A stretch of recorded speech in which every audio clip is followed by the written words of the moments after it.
It's a great way for up-and-coming musicians to get noticed, to play in front of a big audience, and even win some great prizes. The Bitter Jester Music Fest has been hosting this great Friday night Battle of the Bands in downtown Highland Park for more than a decade, and each year gets bigger and better. So this year there will be dozens of bands competing each week with hopes of moving on to the final and win some professional studio recording time inside Chicago's hottest post-production studio, Periscope Studios, located in Chicago's Douglas Park neighborhood. They're working to bring back a title once held by Chicago as Hollywood by the Lake. Take an inside look at where network shows like Empire are producing some of their work and what the winner of Bitter Jester Music Fest is hoping to win. Periscope Post and Audio is a full-service post house. It allows people to come in with their projects, and we handle everything from dailies, which is the first step of the process after they're done filming for the day, where we take their footage, make it usable for an editor to use. We do editorial, so we cut video. We do color correction. We do delivery for film as well. DCP, which is the final hard drive that goes to the theater.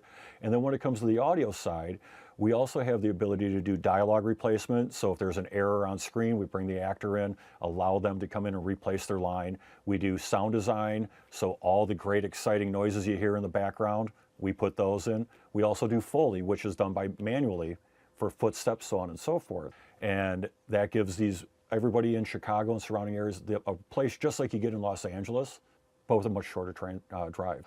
For music, we do everything from full bands, may that be 3, 4, 5-person bands, all the way through just straight vocal recording, which is something we do for the TV show Empire.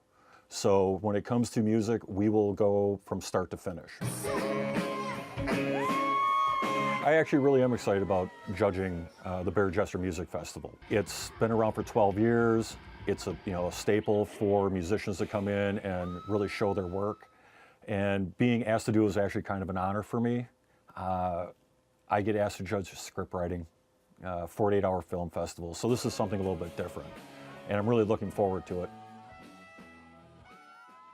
That's really cool. And our own Brandon Pope is out there right now with the creator of Bitter Jester Music Fest and last year's winner. Hey, Brandon, how's it going out there?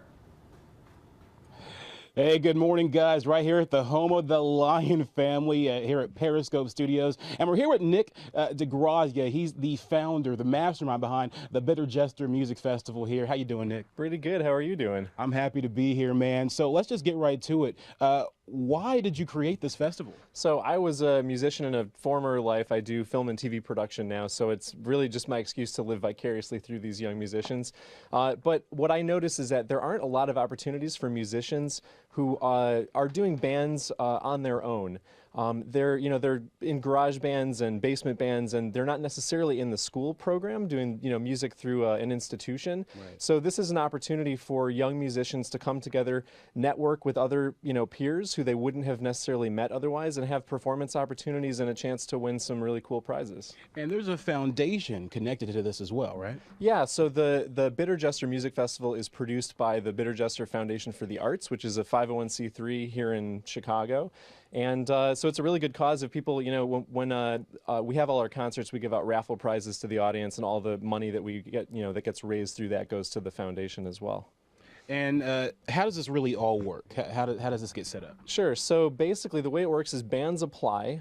We have a vetting system, so not all the bands that apply get into the competition. So there's already sort of a quality control, so all of the bands that are playing in the preliminary rounds are really pretty good. We have one Friday night concert every weekend. So there's 4 preliminary battles in June on the first 4 Fridays. We pick a winner every night with a panel of judges.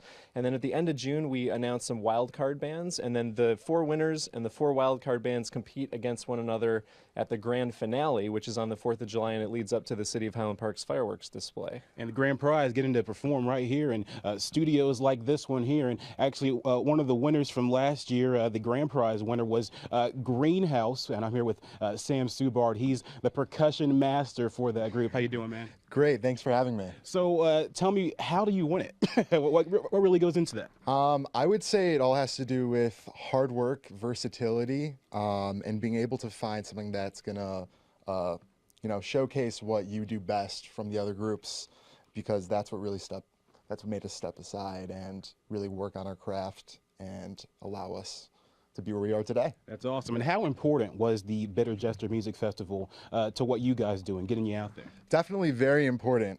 If it wasn't for this festival, we would have not met Kyra, who we are performing with today, and we wouldn't have been able to win with her the last time we did the competition.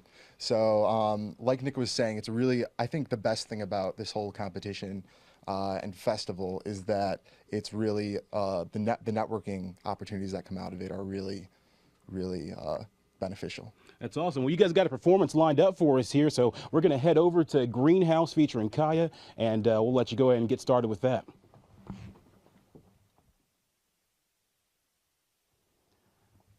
And of course, next hour we'll be with have a story of former contestant Kaya as well as she performs here.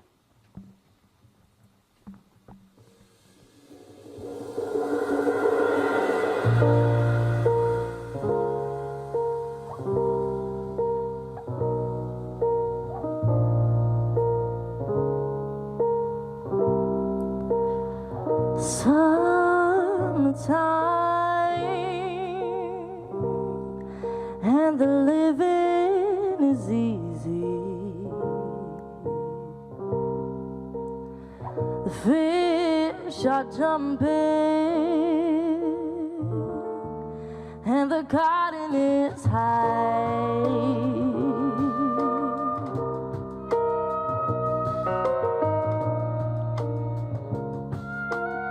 Now that's some good music right there. That is feels some really good- good. That in sound is absolutely incredible. They do such a good job over there. So that's really cool, and I can't wait to hear more in the Yeah. next hour.